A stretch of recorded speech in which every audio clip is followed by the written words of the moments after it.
Good evening, everyone. My name is Suvarna Dubey. I'm the learning manager at Loctopus, and I'll be your host for this session. I warmly welcome you to our free and open webinar on understanding the first information report.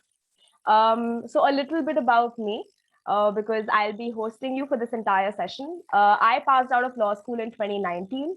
After that, I worked in litigation for about a year and a half with an advocate on record. And this year, I joined Loctopus. Here, I handle the litigation basics course, which I will also be introducing you towards the end of this session. I'll be telling you more about that. But this particular session is dedicated completely to first information report. So as you already know, the first information report marks the beginning of any criminal justice mechanism, which is why it is very important to understand it properly and to understand the procedures associated with it.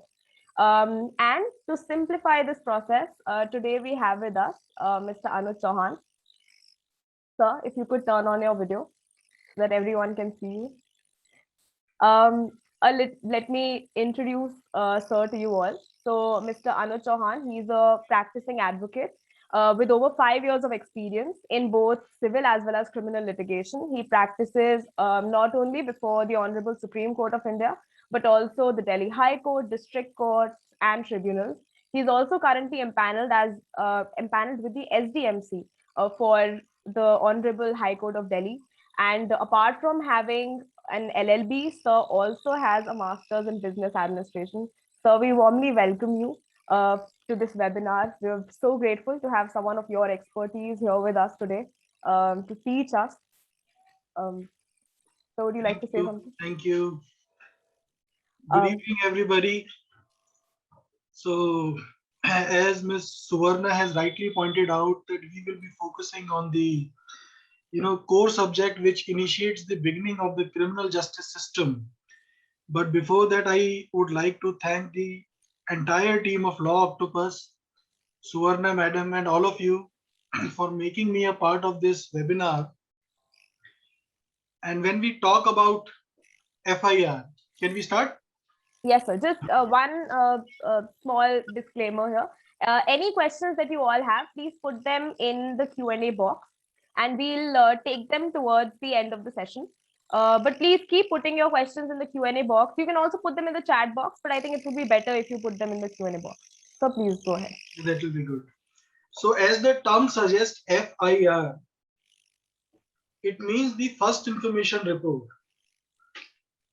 The name itself is explanatory that the information must be of the first instance. Any information which is secondary in nature or which is third in nature cannot be construed as an FIR.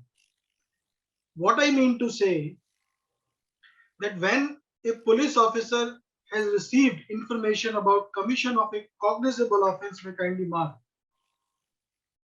and FIR is registered, any subsequent second or third or fourth information regarding the commission of the same offense will be a statement under section 161 of CRPC, which may be a part and parcel of the investigation, but the information at the first instance, the most contemporary information, I can say, only that information can be treated as a FIR.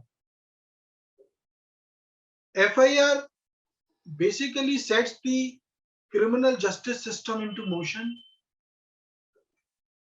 and the precondition for registration of FIR is that there must be an information. Number one. Number two, that information must disclose that an offense has been committed somewhere. Number three, such offense must be a cognizable offense. When these three preconditions are satisfied, at the at the cost of repetition, I again say, when the three preconditions, information which must relate to a commission of an offense, and the offense so alleged must be cognizable in nature. Then only the FIR can be registered.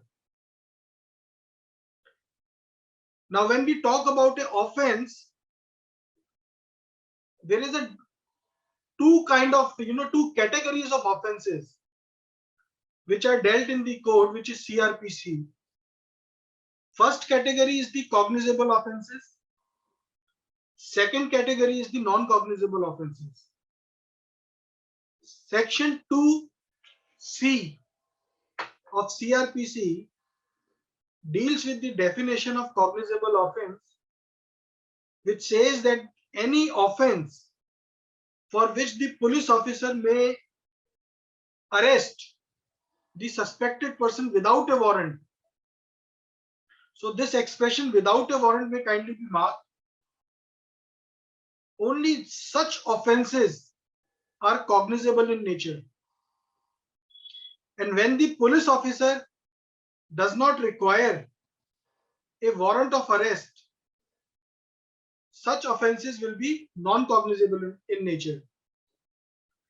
So because we are talking about FIR, the most important section in CRPC, which is my favorite section also, it is 154 of CRPC, which relates to the information to cognizable cases. This section deals with the registration of FIR, and it also prescribes the procedure which has to be followed for the purpose of registration of FIR. Now, when we read section 154, it says that any information relating to commission of cognizable offense, which may come orally or in writing. If it is coming orally, then such information must be reduced to writing by the police officer, and the police officer so referred in the code under section 154 is the officer in charge of the police station. So when the information relating to commission of a cognizable offense has approached the police officer, then such information is given orally, must be reduced to writing. If it is in writing, that is okay in both the situations, whether it is reduced to writing or given in writing. The information must be signed by the complainant. And there is a diary maintained at the police station, which is a general diary. Code refers, refers to a book. That book is the general diary. So under 154, the substance of such information received by the police officer must be written in that book or general diary. FIR need not to contain the each and every specific detail about the offense or the suspected offender. Only the substance about commission of the offense is sufficient, because each and specific details can be dealt in the trial. Here we are only concerned about an information and an offense which is of cognizable in nature, and the registration of FIR. So the expression which is used in section 154 clause 1 is that the police officer must be an officer in charge of police station. Now, section 2 of CRPC also defines who is the officer in charge of the police station. It says that if the officer in charge is absent, is on leave because of any XYZ reasons, then the police officer next in rank will be treated as an officer in charge of police station, subjected to the condition that such other police officer must be above the rank of a constable. So as a defense counsel, I practice in High Court. I file 482s, quashing petitions, writ petitions. If I come across any FIR which is registered by a constable, it will give me a ground for quashing. I can immediately move to the High Court under 482 or the writ jurisdiction that the process of law has not been followed and therefore, because the inception of the case was illegal, against the spirit of law, the entire procedure is illegal. So this is how we make cases. And in case a state government has authorized any specific person who must be a police officer again, then such person can also be treated as an officer in charge of the police station. Now, in common parlance, such officer in charge is basically the station house officer, which we call as the SHO of the police station. Now, in 2013, there was a criminal amendment. You all know about the Nirbhaya's case, a very unfortunate event that has happened in the country. Post that incident, there was an amendment, and in the amendment, there were certain provisions added under section 154. There is a proviso to clause 1 which says that if there is any offense under 376D, 376A, 376B, 354A, and certain category of offenses which relates to women, then such information shall be recorded by a women police officer or a women officer only. So the legislature has taken care, because in remote areas where in case if the girls are not educated and if they are hesitating in disclosing the information, the legislature has taken care that a women officer must be appointed to assist such victim of rape or victim of other offenses. And also in case if the complainant or the informant is a specially abled person, then such information shall be recorded in presence of a interpreter or a special educator at a place of convenience to the informant. Now, such information must also be videographed. This was also added in the amendment. So once the information is registered, the second question which pops up in the mind is that what will happen next? Soon after registration of the FIR, the police has to investigate into the offense. Now it becomes incumbent on the police officer to find out whether the offense so alleged was committed by that particular person or not, if he was involved, to what extent,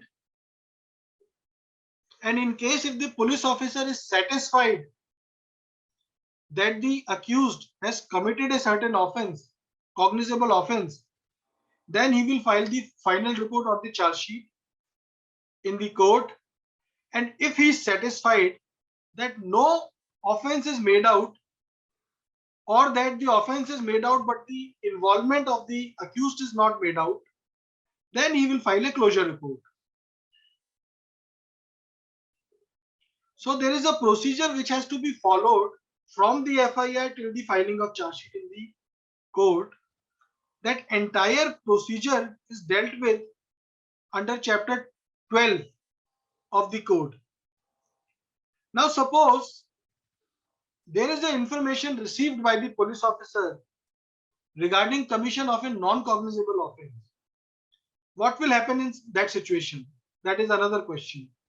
I go to the police officer, I say somebody has slapped me, it is non-cognizable in nature. So what will happen in those cases?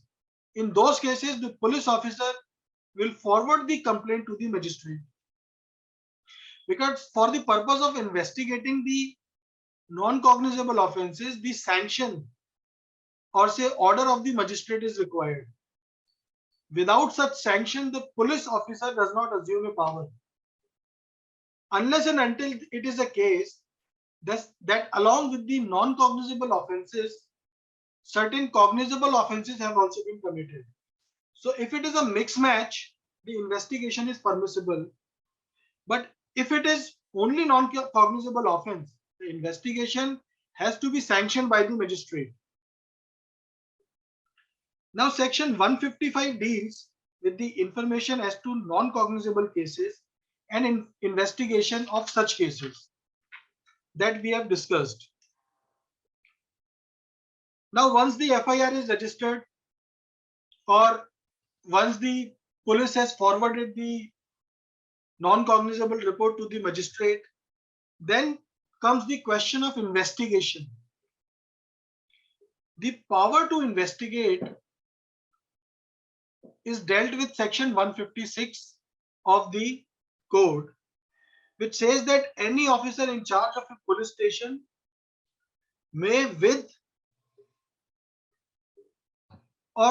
any officer in charge of a police station may, without the order of magistrate, investigate any cognizable case. This you may kindly mark. So the officer in charge of a police station can investigate any case without the order of the magistrate, which the court having jurisdiction over local area, local limit. Such situation would have power to inquire into trial. No proceeding of a police officer in any such case shall at any stage be called in question on the ground that the case was one which such officer was not empowered under this section to investigate. Subclause 2 deals with a case when the police officer has received information about commission of an offense and the police officer has investigated outside his jurisdiction. In such cases, the code makes it clear that the such investigation cannot be called in question only for want of jurisdiction, because ultimately when we look at the situation on the principles of equity and natural justice, it is justice and justice which must be delivered. A mere procedural lapse cannot be a reason for vitiating the proceedings. Now, subsection 3 says any magistrate under section 190 may order such investigation as may be mentioned. So both the police officer and the magistrate has the power to investigate into the offences. Under the code, only section 156 is a section which gives the power to investigate. Even if it is a complaint under section 200, which directly falls to the magistrate, then also if the magistrate is directing an investigation or authorizing a subordinate to investigate, that power will flow from 156(3) only, because enabling provisions have been given in other provisions also in CRPC, but the power is only originating from 156(3). This is a very important thing. Now, soon after the FIR is registered, the police officer is required to forward to the magistrate or say, a copy of the FIR to the magistrate, which is dealt in section 157 of CRPC. The purpose of, forwarding the copy of FIR is that the contemporaneous information about the commission of the offense must reach the court, so that any falsification of record, any antedating should not happen. That is the purpose. The legislature has been very cautious. It has posed upon a duty on the police officer also, that immediately you register the FIR, you forward a copy to the magistrate, so that there are very bleak chances of any kind of tampering with the records. Now, 157 deals with the procedure for investigation, and it says that if from an information received or otherwise, this you may kindly mark, The expression information received is the information which we have received under 154 or otherwise deals with a situation wherein the police officer has received the information from any other source. If you have, seen certain cases, there was a live case, it was a CBI case, which I'm handling. The FIR says information received from, it says source information. So that kind of information has been taken care in 157 because the expression is information received or otherwise. So this otherwise is covering the source information. Say suppose anonymous person informs the police officer that a murder has happened at so and so place, a body is lying there, and he doesn't want to disclose his identity. Then only for the want of informant, it is not the situation that the police officer will wait that I will register the FIR when the informant will come. Such kind of information can be proceeded with and FIR can be registered. So Lalita Kumari also, one of the very important judgment, it also dealt with such aspect, and it says that code has dealt with two kinds of FIR. One is which is registered on the basis of information under 154, and another kind of FIR which is registered on the basis of information under 157. Lalita Kumari is the landmark case. This I suggest you all must read. Lalita Kumari says that soon after the information has been received by the police officer, it is the duty of the police officer to register the FIR if the preconditions are satisfied.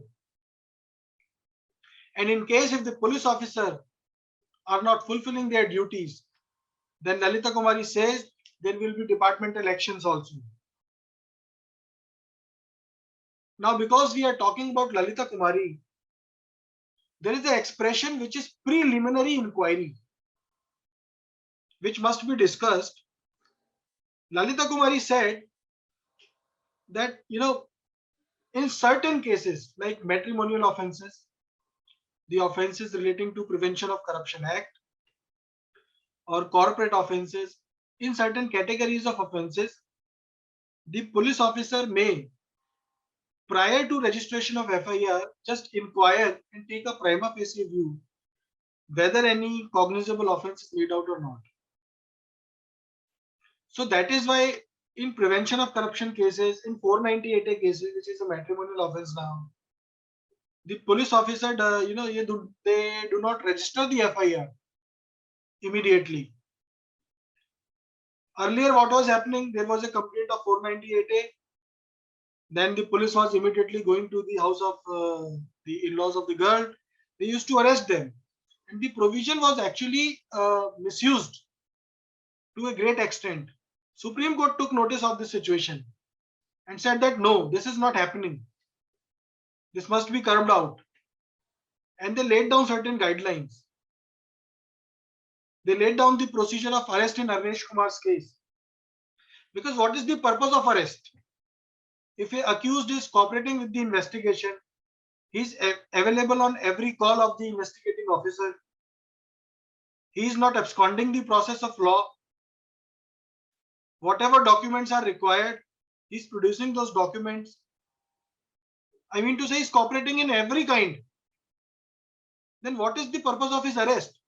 Because the purpose of arrest is only to assure the presence of the accused before the court, and only to assure that the investigation is taken in the right perspective, that the information which whatsoever may be wanted by the IO, it is available to the investigating officer. So those criteria which we are not discussing here in details because we are sticking to FIR.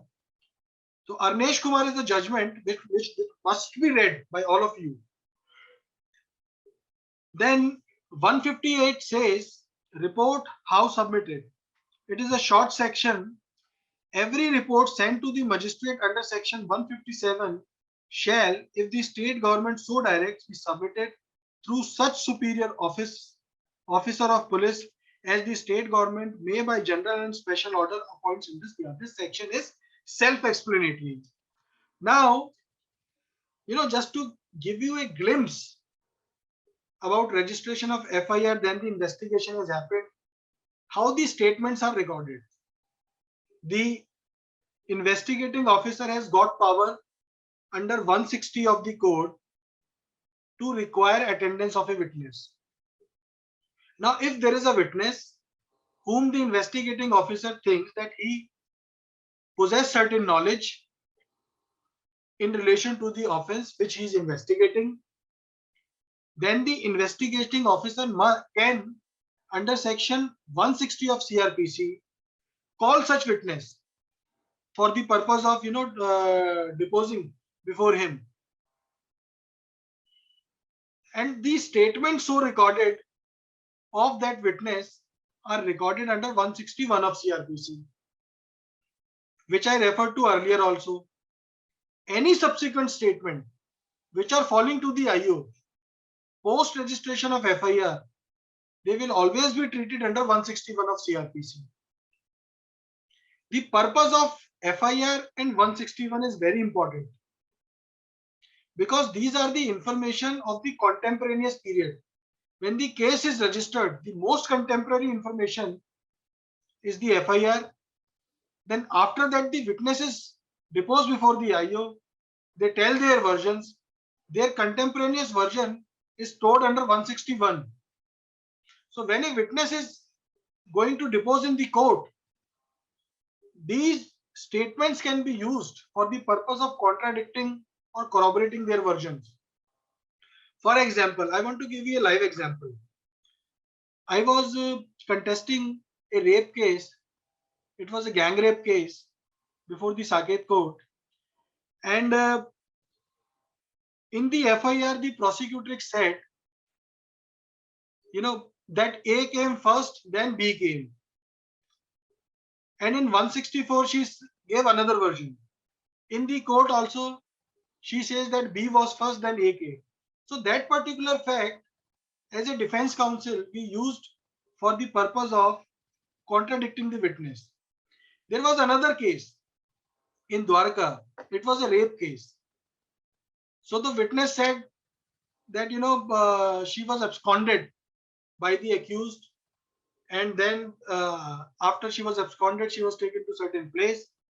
All this was there in the FIR. But a contradictory version was given under 164 before the magistrate. Then again a new version was given before the court.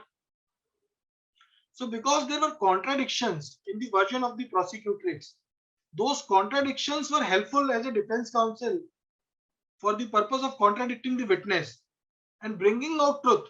Because what is true will be consistent at all stages. Supreme Court says that the prosecutrix testimony solely is sufficient for the purpose of conviction. But such testimony must be of a sterling quality. Not every, inconsistent or vague testimony can be relied upon as a gospel truth. The sterling quality of witness is a witness which is consistent in his version at the stage of FIR. If 164 is recorded at the stage of 164, if there is 161 at 161 also, and when he is deposing in the court.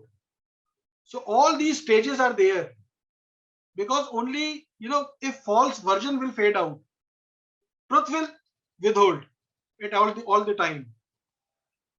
So after the examination of witnesses, the police, if finds that, there is a witness whom the accused at a later point in time may induce or whose testimony is really important to the case, and such testimony, for the purpose of bringing out justice to the case must be recorded by the magistrate during the investigation itself. Then the 164 of CRPC will deal with such situations. It empowers the recording of confession statements by the accused and the statements of the witnesses. Such statement must be truthful in nature, because in case if that statement is false, it is not truthful, then the offense of perjury will be attracted. Then the investigation is complete, search and seizure is there, and all these statements of witnesses are also there. 164 if any is also there, and the IO has came out to a conclusion that who all have committed a offense and who all have not. That crux of the case must be put into a report. That report is called a charge sheet, which is submitted under 173 of the code. So the charge sheet will contain all the information gathered, all the statements, the first information report, the 164 statements, all the material, all the documents, or in case there are telephonic records, everything. It is a combination of all, which is submitted before the court. So soon after the 173 report is submitted before the court, then the court will take cognizance under 190 of CRPC. And at the time of taking cognizance, the court will take cognizance of the offense, not the offender. The court will only look out into the aspect whether any offense as alleged in the charge sheet, prima facie, whether it is made out. Only a bird's eye view has to be given. The court is not required to go into the every specific detail of the case, because that part will be dealt in trial. Stretching the session, I'm taking students to what will happen in the trial also in just 5 minutes. So after the taking of cognizance, the accused will be summoned. After the summoning of accused, then the stages of the charge. The prosecutor will open up the case, and the prosecutor will show as to why the charges are required to be framed against the accused. And as a defense counsel, we are required to show to the court as to why the charges should not be framed. If the court is inclined that the case is groundless, the charges will not be framed and the accused will be discharged. And if there are sufficient grounds for the purpose of framing of charges, the court will frame charges against the accused. Now, soon after the framing of charges, the trial will commence. So this is the important stage. Once the charges are framed, then the trial will commence. Before that, the trial was not there. Now, in the trial, there are judicial proceedings wherein the evidence is given, it is recorded, witnesses will come, they will be examined, they will be cross-examined. And after recording of all the evidence, the documents will be exhibited during the course of trial. Then will be the stage of 313. Now, section 313 is a very important stage, because this is the only stage wherein the court and the accused gets a direct interface. Court will pose a number of questions to the accused, that Mr. Accused, these are the incriminating evidences collected during the course of trial against you. Are you required to say anything? If yes, you please say. Then the accused under 313 can give a justification. That has to be considered. After 313, the stage of defense evidence will come. After the defense evidence is closed, then will be the stage of final arguments. And after final arguments, the prosecutor and defense counsel both have concluded their arguments. Then will be the judgment. And if a judgment is concluded, and it convicts the accused, then the order on sentence. If it does not convict the accused, then the case will be settled as a disposed of case. Now, on the order of sentence, post conviction, the quantum of sentence is decided. Whether the punishment will be 1 year, 2 years, 3 years, 7 years, life. At the stage of order on sentence, this aspect is decided. After pronouncement of the order on sentence, if the accused is sentenced for any number of years, then he will be taken into custody. If the imprisonment is more than 3 years, and if the imprisonment is less than 3 years, then there is a discretion, there is an enabling provision in the code that the court who has convicted the accused can grant him bail in order to, in order to avail him a benefit in opportunity for filing the appeal before the High Court. That's it, that is it. Thank you, everyone. If anybody has any question, they can please ask. Yes, sir. So I'll read out the questions that have been put up until now.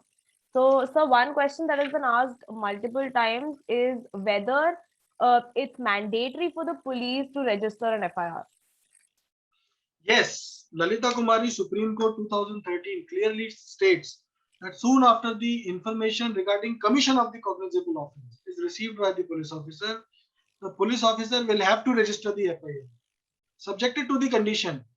Like if it is a corruption case and the complainant has alleged that there is a certain file that the accused was dealing with and he has not taken care of certain aspects, and he is involved with the accused parties, he has taken bribe, then there may be a preliminary inquiry before registering the FIR. Now, once the preliminary inquiry also prima facie suggests that yes, a cognizable offence has been committed, then the police officer will have to register the FIR. Okay. Thank you, sir. So there's another question. Someone has asked, what is the difference between a general diary and FIR? Because at times police do not register the FIR and simply take the complaint down in a general diary. Okay, this is a very good question.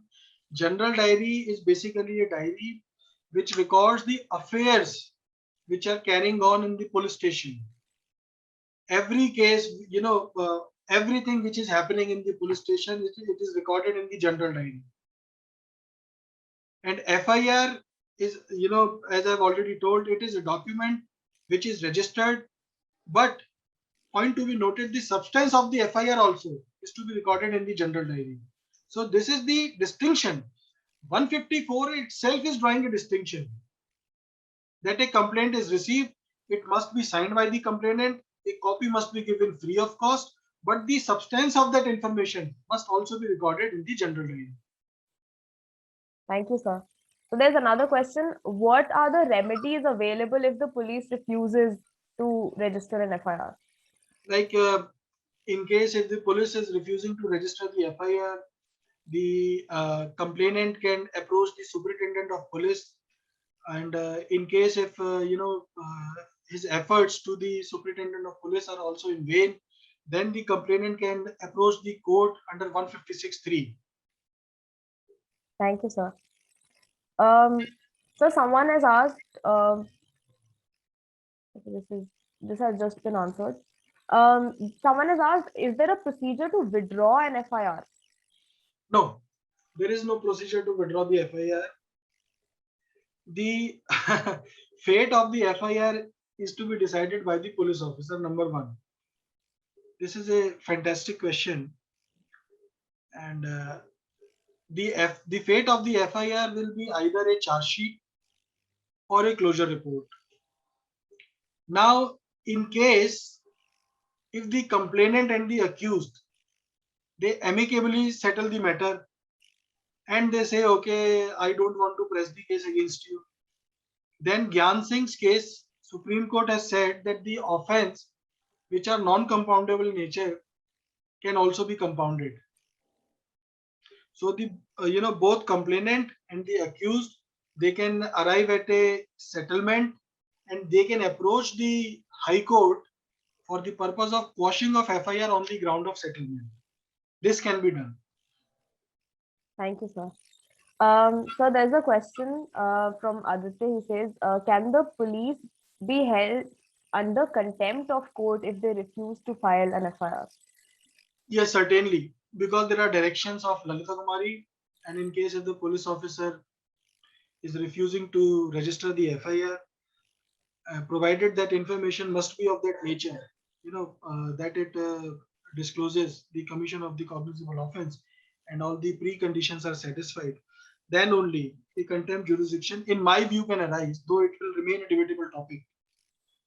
And because the code is, has also provided remedies. we cannot just move to the constitutional court for every remedy. This aspect must also be considered when there are another efficacious remedy available to the public. Then those remedy must be availed first. And in case if all the remedies as may be available in the code are availed, and the FIR was not registered, then the complainant can move the constitutional court under a writ. Thank you, sir. So there's another question. Someone has asked, can you directly approach the magistrate without without filing an FIR? Yes, the procedure to for that purpose will be different. It is dealt under section 200 of CRPC, wherein a person can directly file a complaint before the magistrate, and the magistrate, after making a short inquiry, and if he is of the opinion that it discloses an offense, then the magistrate can also issue the process against the accused. Thank you, sir. So there's another question. What is the difference between a complaint and an FIR? See, there is no distinction as such, because the complaint itself will take the form of FIR. Because see, 154 says there must be a information, and the information, sometimes when it is given in writing, it is coming to the police officer in the form of a complaint. So if it is that complaint which is addressed to the police officer, there is no distinction. But if it is another complaint which is dealt under section 200, then definitely there is a distinction. So you will have to clarify which complaint you are talking about. Okay. So another question is, what are the consequences if the police officer only registers some, probably half of the information that has been given, or has registered different facts as compared to what were told to him in the FIR? Okay. See, the substance of the information must remain same. Now there is a live case wherein the prosecutrix, told the incidents to her friend, and then her friend, on the basis of what was told to her, writes the complaint for prosecutrix. So defense counsel will get the opportunity of contradicting. But if that plausible explanation has come on record from the prosecutrix, that I was, so much shattered that I could not write the complaint, and my friend has written the complaint on my behalf, then it will not affect the case to much extent. But a plausible explanation must be there. Thank you, sir. I can see that there are a lot of questions which are just related to litigation as well. I'll be taking that towards the end. Sir, right now will only be taking questions which are mainly related to FIRs. Anything else which you guys want answered, I'll deal with towards the end of this, towards the end of the session. So right now we'll just stick to the FIR. So there's another question, which is, what is a zero FIR and when can it be lodged? Zero FIR, like suppose a offense has been committed in Delhi, and it is a border. Now the police is confused whether it is Gurgaon's jurisdiction or Delhi's jurisdiction. So, without wasting time, the Gurgaon police can also register the FIR, which will be called as a zero FIR, which will be later taken over by the Delhi police. So just only for the want of jurisdiction, the police must not wait. That is the intention of legislature. Thank you, sir. So there's a similar question to this. Are there different types of FIRs? So no, there are no different kinds of FIR. One is zero FIR and others are simple FIRs. Thank you, sir. So there's another question here. So if a case is related to a woman, basically, if there has been a crime against a woman, is it mandatory for the FIR to be recorded by a woman police officer? Yes, it is mandatory because post criminal amendment, the statute has made it mandatory that the police officer must be a woman. But in case if the girl herself is comfortable, then it will not affect the prosecution's case. See, it all depends on the convenience of the victim. Court says that the women officer must be there, but it will not vitiate the proceeding. So there's a question: what is the difference between an FIR and a CSR? CSR and FIR. CSR, I believe it is a corporate social responsibility. That's what I also thought. So I'm not sure what I this think question. they are talking about FIR and NCR.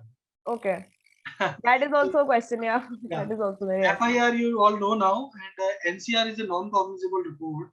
So like if anything is missed or information pertains to a non-cognizable offense, then such report will be called a NCR, non-cognizable report. So she says by CSR she meant community service register. I'm sorry, I don't know that. All right. So there's someone has asked. So could you explain the Lalita Kumari case a little bit? Lalita Kumari case is a landmark judgment wherein the Supreme Court has settled the law, and it was a case on the state of UP wherein the complainant approached the court, the police, and police refused to register the FIR. It was a remote area in UP.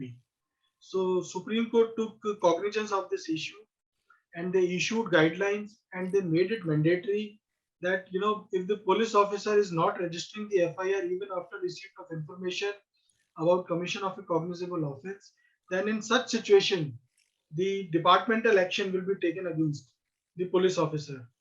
So the Lalita Kumari case also laid down the guidelines with regard to conduct of preliminary inquiry, which is a stage before the registration of FIR. As I already told you, in certain kind of offences like matrimonial offences, corruption cases, corporate offences, certain categories of offences, the police officer before registering the FIR can do a little bit of preliminary inquiries to make out a prima facie case that yes, it is disclosing the commission of a cognizable offense.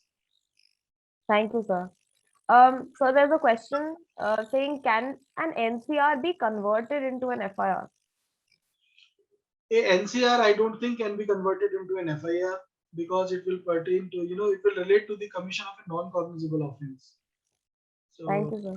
I don't think there is a scope in court. Okay. So there's another question, which is there a particular time lapse which can be considered for filing an FIR? I'm sorry. I'm assuming she's saying that is there a certain amount of time within which you have to file the FIR? Like, is there a prescribed amount of time? Court says, soon after the police officer receives the information. So time as such under the code there is no time, but in Lalita Kumari, Supreme Court has said that the preliminary inquiry must be completed within a span of 15 days, and after that the FIR must be registered. So we can say in view of Lalita Kumari that the time span is of 15 days. Thank you, sir. So there's another question saying, if there is a cognizable offense that has happened and the police refuses to file an FIR, can a case be initiated against the police?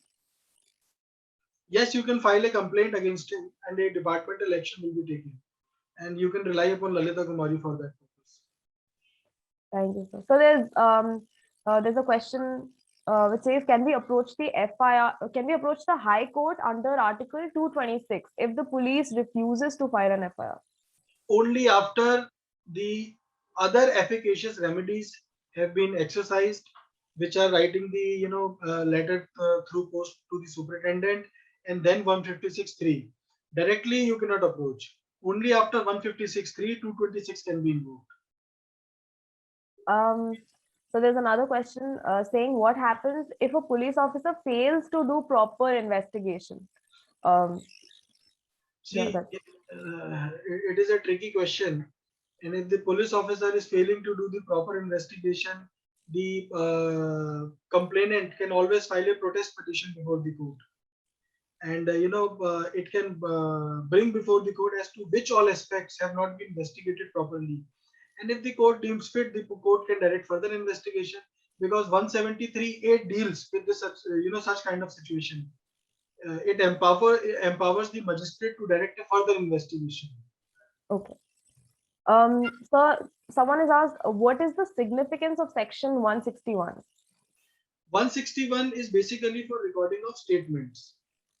The statements under 161 do not carry any evidentiary value, but for the purpose of contradiction under 145 of the Evidence Act, such statements can be relied upon. Like suppose the complainant has registered the FIR, and post registration of FIR, there is another statement recorded by the police officer of the complainant, then such statement post FIR will be treated under 161. Okay, thank you, sir. So another question is, on what grounds can we challenge the FIR? There are many grounds. There is the judgment of Supreme Court Bhajanlal versus State of Haryana. It deals with the situation, for example, there is a case wherein no prudent man can come to a just conclusion that a offense has been committed. Then in such situation you can move the court, and for answering that question you must read Bhajanlal. It deals with this very specific question. For example, the accused was in Bombay, and he was attending a government seminar. Let us assume he was with the Prime Minister of India in certain seminar, and he has all the records of an unimpeachable character. So no prudent man can come to a just conclusion that it was the accused who committed the rape or murder in Delhi. In such situations, the FIR can be quashed. One also, there was a case of Delhi High Court also. I don't remember the name and citation. But what had happened in that case, I think it was Prashant Bharti's case. What had happened in that case, there was a girl and who lost a case before the police officer under section 376 of IPC, and says that the boy was already married and he promised me that he will divorce his wife and then he will marry me. On this pretext, he committed the relationship with me. So High Court took a view when he was already married. There was no point that he will marry you, because second marriage is not allowed in Hindu law. So this was one of the ground. Okay, thank you, sir. This was very, very insightful. So someone has asked, when can a protest petition be filed?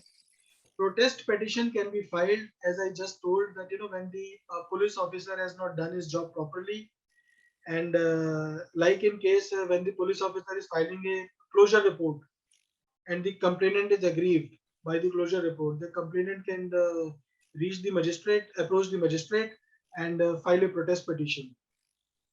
Thank you, sir. So someone has asked, is it an offense to not maintain a general diary? See, these are the irregularities. Offense is something, if violated, it will bring a punishment, right? And for the purpose of defining a offense, there must be a specific law, like IPC, Prevention of Corruption Act, which defines that offense. These kind of things are not defined in any of the two. Thank you, sir.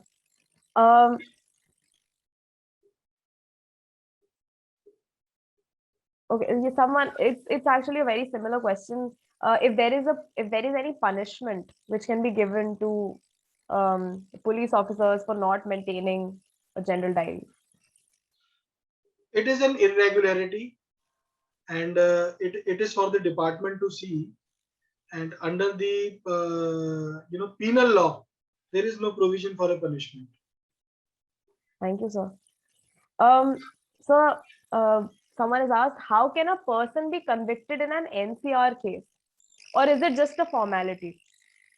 No, they can be convicted, if the offense is of hurt, and 323, it is a non-cognizable offense, and the magistrate will have the power to inquire into such offences, and if the offence is made out and the evidence is collected during the course of trial, then the magistrate can convict him. Thank you, sir.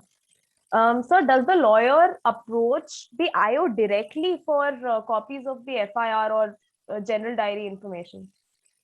See, general diary information cannot be given to a lawyer at this stage of investigation. Young India, young Indian's case of Supreme Court, I think it was 2018. It says that the copy of FIR must be, made available online. So if you want a copy of FIR, you can access it online. And otherwise, also under 154 of CRPC, it clearly says that a free of cost copy must be provided to the complainant of the FIR. Thank you, sir. So someone has asked, if the time for filing an FIR lapses, can we still start a criminal case? No, even if it is lapsing, then also the FIR can be registered. Okay, See, it does not create an embargo, all right. because the code has not drawn a distinction of time that during this period only the FIR can be registered. Like unless and until it is a case falling in the 468 of CRPC, which brings out the limitation period, and more specifically for the offences which are punishable up to 7 years or more. In those cases, there is no limitation, and the FIR can be registered at any stage. Thank you, sir. So there's another question. Can an RTI application be filed for an FIR to know the course of investigation? I think yes, it can be filed, because in view of Supreme Court's decision, it should be available to the public on website. So being a public document, it can be filed. So when should this be filed?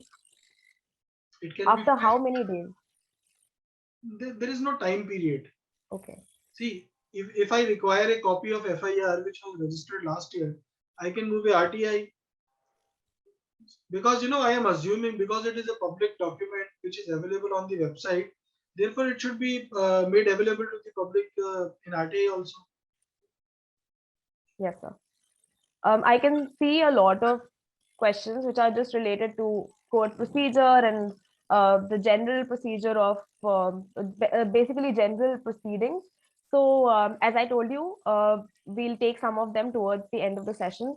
But for now, this entire session related to FIR is coming to an end. I'll after this be talking about the course that we have on litigation, so that you can get a better idea about what what, just to get a basic insight into litigation. And also towards the end, we'll take up more questions that you have, because I can see that there are still a lot of questions left. So sir, thank you so much for such a wonderful and insightful session. And we're extremely grateful that you could join us and you could spare some time for us, because we know you're a very busy person. But thank you so much for the wonderful session, sir. Thank you so much. I will be happy to join you again. Thank you so much. We'd love to have you again. But thank you so much, sir, for this. Bye bye. Bye-bye. Okay, so I know there are a lot of you here, and as I told you, I understand that a lot of you have a lot of doubts regarding litigation. And as I told you, that there is a course that Loctopus has regarding litigation, which consists of one entire session on all these things, criminal and civil court proceedings. There's a 2-hour long session where we teach you about all these things, and where we can get more of your queries answered. And just to help you understand the how we run a course here, how the course functions, and what exactly it will bring to you, I'm going to be showing you a short PPT, so that you can understand what we'll be teaching you, how we'll be teaching you, and we'll basically be introducing you to the entire concept of litigation, which I know is difficult, because it's not something that is taught in law schools. It's something which is which you learn towards the end, after you're done with your law school, after you're done with everything. It's through internships and through WorkX that you get to understand what litigation really is. But to make that process simpler for you, and to give you a better understanding of what litigation exactly is, Loctopus created a course which has been made by people who are practicing advocates and who are doing excellently in their fields. So just to give you a better idea, let me take you through a short PPT so that I can tell you about the course. And if you have any doubts regarding the course, you can also start putting them in the chat box, because I'm sure that a lot of you will want to know how this functions and what is this all about. So if you have any doubts, please put them in the chat box and I'll be happy to answer them. So as I told you, we have a course which is called Litigation Basics, Navigating Cases and Files. We not only teach you about basic proceedings, both criminal and civil, but we also help you understand how to navigate through complex case files, how to read big, massive case files in a shorter period of time while understanding everything, understanding judgments better, and of course, drafting a case brief, which is of absolute importance in any litigation office, because once you join a litigation office, you will be working under a senior advocate, under someone who has seniority above you. So to help them, to support them, and to be of actual use to them, you will have to draft multiple case briefs. And this entire course teaches you, it's a 1.5 month long course. It will teach you how to go about this entire process.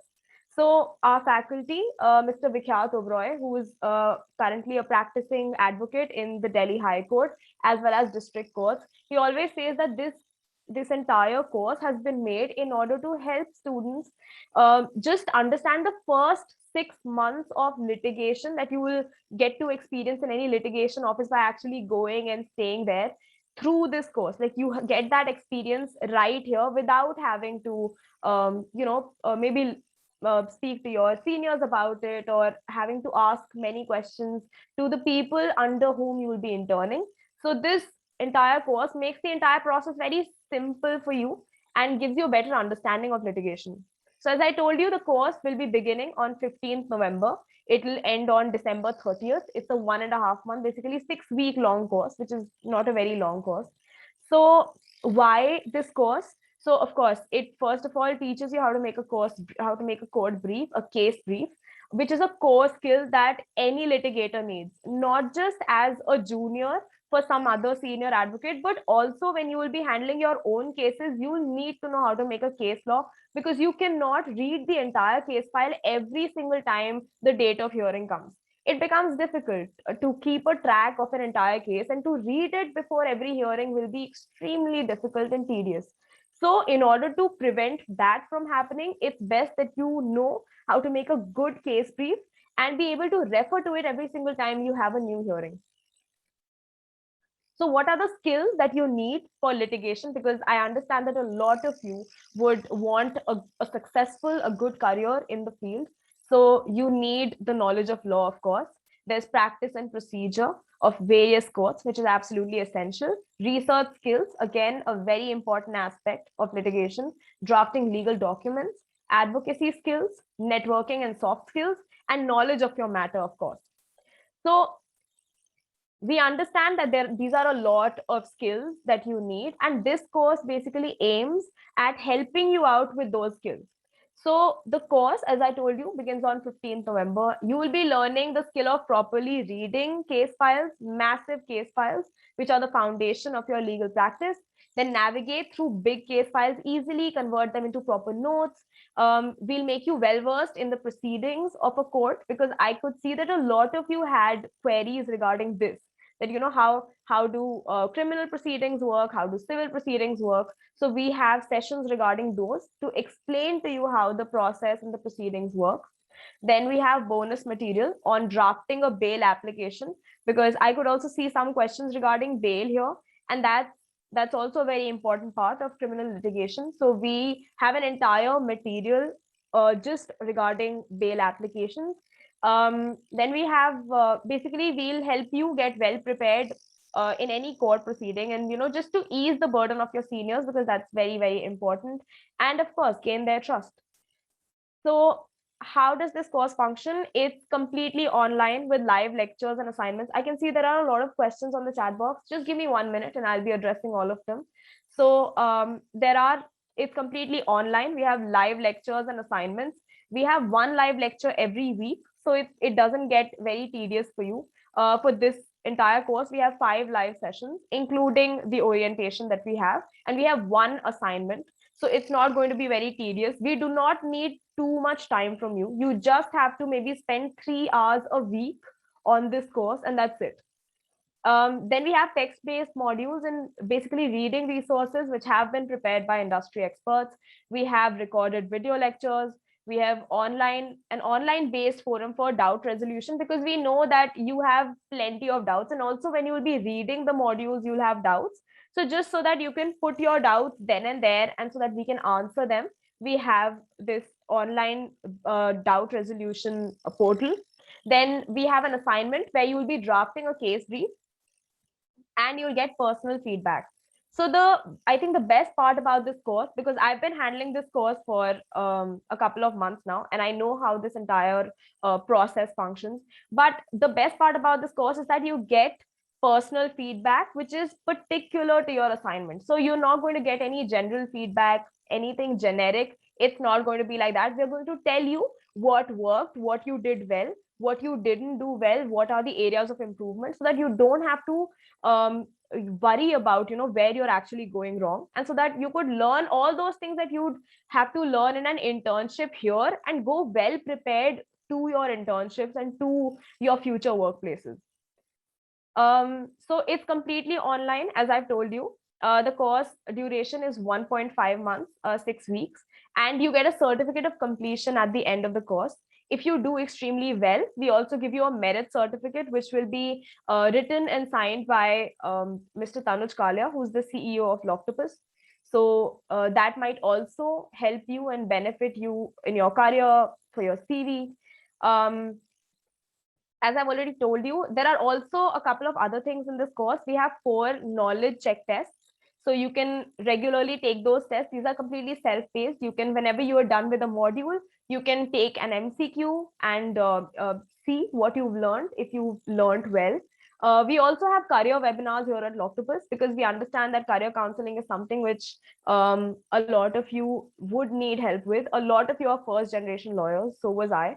And career counseling is extremely important to us, because there are things that we don't know, and things that we might be able to, once we get to know about them, we'll be able to just access those areas as well, try to explore those areas as well. So we have that too. As I already told you, we have Vikhyat, who teaches this course, and Miss Tanya, Harshita, and Javedur. These are the people who had developed this course. They're all practicing advocates, and they're all extremely successful advocates who know the business, who know how the legal fraternity works. So there are some add-on benefits of doing the course as well. One is, of course, internship opportunities at partner organizations. If you do well in the course, if you do really well, we can help you get internship opportunities. Any opportunity that comes our way, we can help you. We can forward those to you. We can help you with these internships, because Loctopus does partner with a lot of lawyers. As you just saw, we had a sir here as well, Anuj sir. So lawyers and law firms. So we can definitely help you out in that aspect. We also give you an opportunity to publish your articles on Academic, which is a journal that Loctopus has. It has an ISSN number as well. And of course, you can be you get a chance to become a peer mentor for future batches, which is a paid position. That is also something that you can explore. And we regularly give CV advice and career counseling, because we know how important that is. As I told you, this course is completely online, and because of that, we want to make sure that while doing the course, you feel comfortable, you feel at home, so that there's no added pressure on you, because we know that a lot of you might be students, a lot of you might also be working professionals, and you might want to do this course. So we understand that you already have your lives, both personal and professional, and our idea is to just make sure that the course slides into your life without making it difficult for you to go through it. So we try to make you feel at ease as much as possible. If there's any issue that arises for you, if you have difficulty while doing the course, you can always reach out to us. We're always there to help. We also over communicate, because we know that this is an online based course, we cannot meet one another. So we try our best that there's no communication gap. For that, we consistently will email you, we'll send you text regarding any class that is coming up, any assignment that's coming up, so that you don't miss out on anything. And so this is basically the course. You can simply access this. I'll put this on the chat box. This is where you can find the course. Please, you can take a look at it. If litigation is something you're genuinely interested in, then you should definitely check out the course. If you register it for this course by tomorrow, in fact, even if you register it by 15th, and you use this code LLSLB10, then you can get an additional 10% waiver. This waiver is available only to those who became a part of this webinar, because you spent 1.5 hours here, and we'd love for you to also check the course out and also see what that can bring to you, the kind of value that can bring to you. Okay, so I can see that there are a lot of questions here. Let me just take some up. Okay. So, will the basics of legal drafting be dealt with in this course? We'll tell you about. We'll definitely deal with the court proceedings, both civil and criminal. We won't be going into drafting per se, but we'll definitely give you a better idea of what it's like. We'll get it. There will be a bail drafting module for you for sure, and we'll also teach you how to draft a case brief. And we'll tell you, what is drafted when comes a rejoinder, when you'll have to draft a reply, basically just everything about the court proceedings. But we will not be going too much in depth into legal drafting, because it's just a 6-week long course. So we just want you to be well versed with the basics, with the whole idea, the whole concept of litigation, so that when you start working, or when you start interning, or even if you are currently interning, you get to learn a lot of things that you currently don't know. Because a lot of the doubts that a lot of you had for Anuj sir, they were very procedure related, and you can actually learn about these during this entire course, because that is what we're here to teach you. Will Okay, the course is for 3,300 rupees, but if you purchase it basically by tomorrow, by day after, by 15th, if you decide to go for it, then you can use the code, which is LLSLB10. I had already put it up, but I'll put it again here. And you can use this coupon code. You can avail that 10% waiver. And we'll also basically, so then you will have to pay less than 3,000. You'll have to pay around 2,970 rupees. It's a course which is highly rated at Loctopus. Can we get a trial class? I'm sorry, that is not something that we do, but you've seen the quality that Loctopus offers, and Vikhyat is one of the best teachers that we have at Loctopus. I attend his classes on a regular basis, so I know the quality of classes, and it's definitely it's going to be a very, very insightful class. Litigation course is available there. It's available for all years. It has nothing to do with which year you're in. We've had students who've not even started law school yet join the course.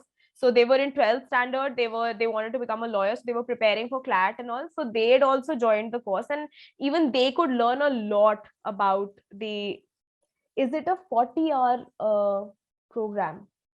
I don't think it's a 40-hour program. I think it's a we have I think we have 4 live sessions, out of which 3 are 2 hour long, and one is 1.5 hour long. And then we have the orientation session, which is also 1.5 hour long. So that's it. Like, that is it. The rest of the time, whatever amount of time you want to spend on reading the course and getting acquainted with it, that's completely up to you. But we suggest, like, we recommend only 3 hours a week to study for the course, because all the information that we give, we have spaced it out in such a way that you don't have to put in too much effort into just learning it and reading about it, and just so that the process is easier for you. The program is in English. At times Vikhyat may explain something in Hindi as well, but that is if someone asks for it.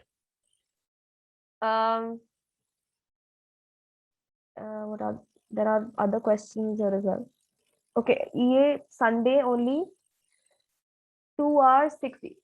Yes, so no, I'm not able to understand what this question is, but yes, only we have 2 hour sessions over 6 weeks, so one session a week we have, and it's sufficient because we'll teach you a lot of things. Other things you will be studying on your own time through the modules and the recorded videos that we have provided to you.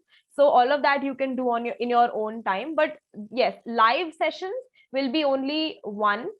Yes, you will get recordings of those live sessions, because we do understand that sometimes you might be busy and you might not be able to attend a class live, although we of course we urge you to attend these classes live. But of course, if you're not able to attend them, after 2 days, once the class is done, 2 days after that, we upload the classes for you to watch them again. So what we can do is, at the moment, if you decide to join the course for this batch itself, even if by any chance, after doing 2 3 classes, you feel that okay, it's getting too much for you right now, and maybe you would like to move forward and maybe continue with the course in January or something, we can do that for you. We'll just move you to the next batch. That is something that we can do. So then, at least you wouldn't have had to pay the entire amount for for the course. And we can also, we'll be able to move you to the next batch as well, so that you feel comfortable and you're able to complete the entire course uh, on your own terms, and according to how you feel at ease, and how it's convenient for you. um how long do these recorded videos stay with us? No, you will not have access for a lifetime, but you will have, so basically you will have access during the course, and you will have access until 2 months after the course.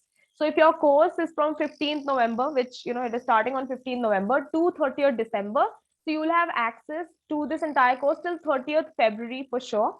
And then of course, in the near future, if there's a if a time arises when you wish to go back to the modules and you want access to the course again for probably 1 or 2 weeks, so that is something that we can definitely do. If you just send us an email, we'll be able to, we'll be willing to do that for you. That's not an issue at all. Flexible to attend the VC, what do you mean by video lectures? Of course, there is flexibility for sure. You are free to, if you there's no attendance or anything. So if you can't attend 2 webinars as well, the 2 lectures as well, that's also okay. That's not an issue at all. Okay. Any other questions regarding the course?